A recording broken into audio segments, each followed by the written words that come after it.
we were talking about NFL draft stuff. Then we started talking about NBA draft. Then I head home, and my team's sitting there, and we're watching the NBA draft take place, and two French players go 1 and 2, and Zach Edey goes 9. And there's some interesting stuff there. By the way, here's Adam Silver announcing the first pick.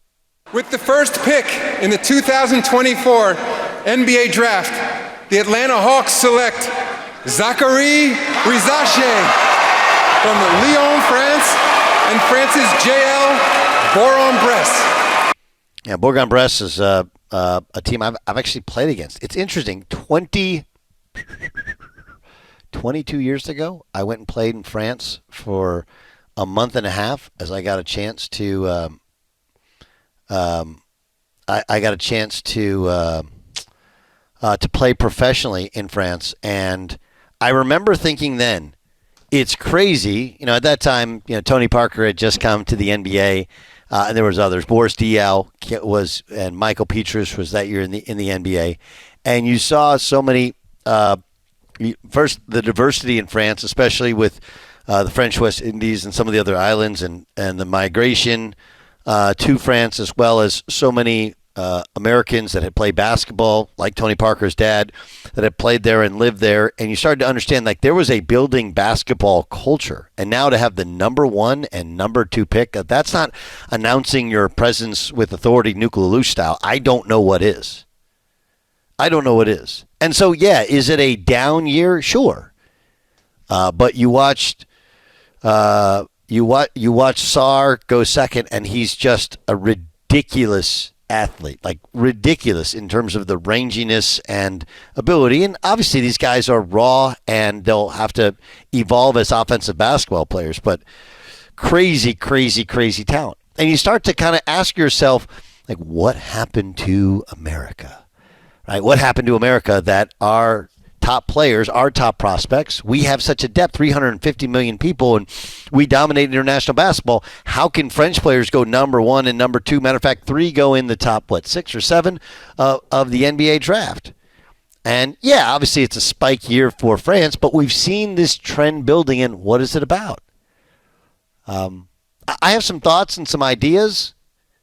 Look, there is a flight a little bit from basketball for some other sports, but there's still 500,000 plus high school basketball players in the country. So why? And it's really interesting. This mirrors in many ways a lot of the other inventions that we've had in the United States. Look at the auto industry. We created the Model T and the Model A and the production line, right? And then it was improved and maybe even perfected by what they've done in Japan, and obviously what they've done in Germany and in other parts of the world. Now, China and others, and South Korea has in many ways caught up to us and what we've done.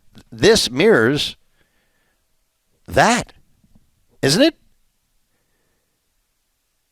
Doesn't that make sense to anybody else? That basketball has become the auto industry? And we have to improve our production and the efficiency in the production, how smart it is. I was told this once upon a time, and it's really interesting, that in Japan, they have no custodial service, and yet if you go to someone's workstation, it's pristine. It's all what we demand of our workers. Right? And that's something that I'm learning even as a coach, right? The old expression is you're either coaching it or allowing it. And we're doing that as a society. It's fascinating to me. There is a balance there between being a dictator and just being discipline-oriented. And yes, some of it is a spike year. Some of it is that we've depleted some of our resources because guys constantly go. But a lot of it is the fact that others are developing better. Now, Alex Sarr came over here to develop and played for OTE. So a little bit of that is a misconception in, yes, he's French-born, but he's been refined by playing for Overtime Elite over the past year and a half. But isn't it interesting how it feels like the NBA is where the American auto industry has been for years, And look, there's been great parts of the American auto industry. If you're going to buy a truck, you still buy an American-made truck. And by the way, even the foreign truck brands, the Toyotas, the Nissans, they're still made in the United States. We still make great basketball players.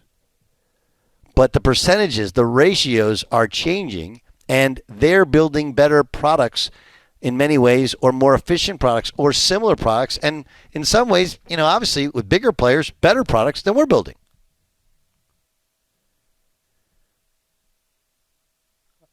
I think the most interesting pick is going to be Zach Edey. He goes at number 9. Feels really, really high. Just does. It doesn't matter once you're drafted. And I do understand that most teams in the NBA have a starting center who's more of a traditional center. They may only play 20 minutes a game, but you got to be able to have somebody who can guard those guys. Just my question with him is, God, how does it fit with John Morant? John Morant is all speed and elusiveness and attack, and Zach Edey, he's a gigantic man.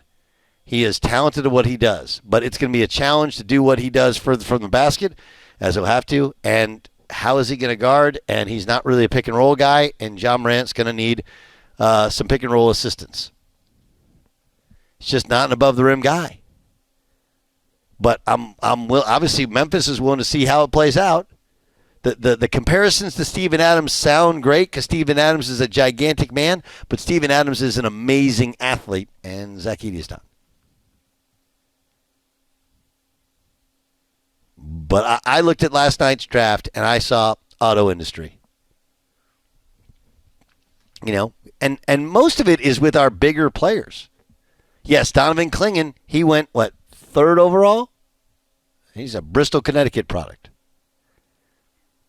But by and large, you go around the NBA, look at the centers, like 90% of them, 95% of them are foreign-born players. They are doing a better job on their production line than we are. And that's something that if you don't evolve, you die, you perish. If we don't evolve, we're going to waste all the talents that we have in the United States.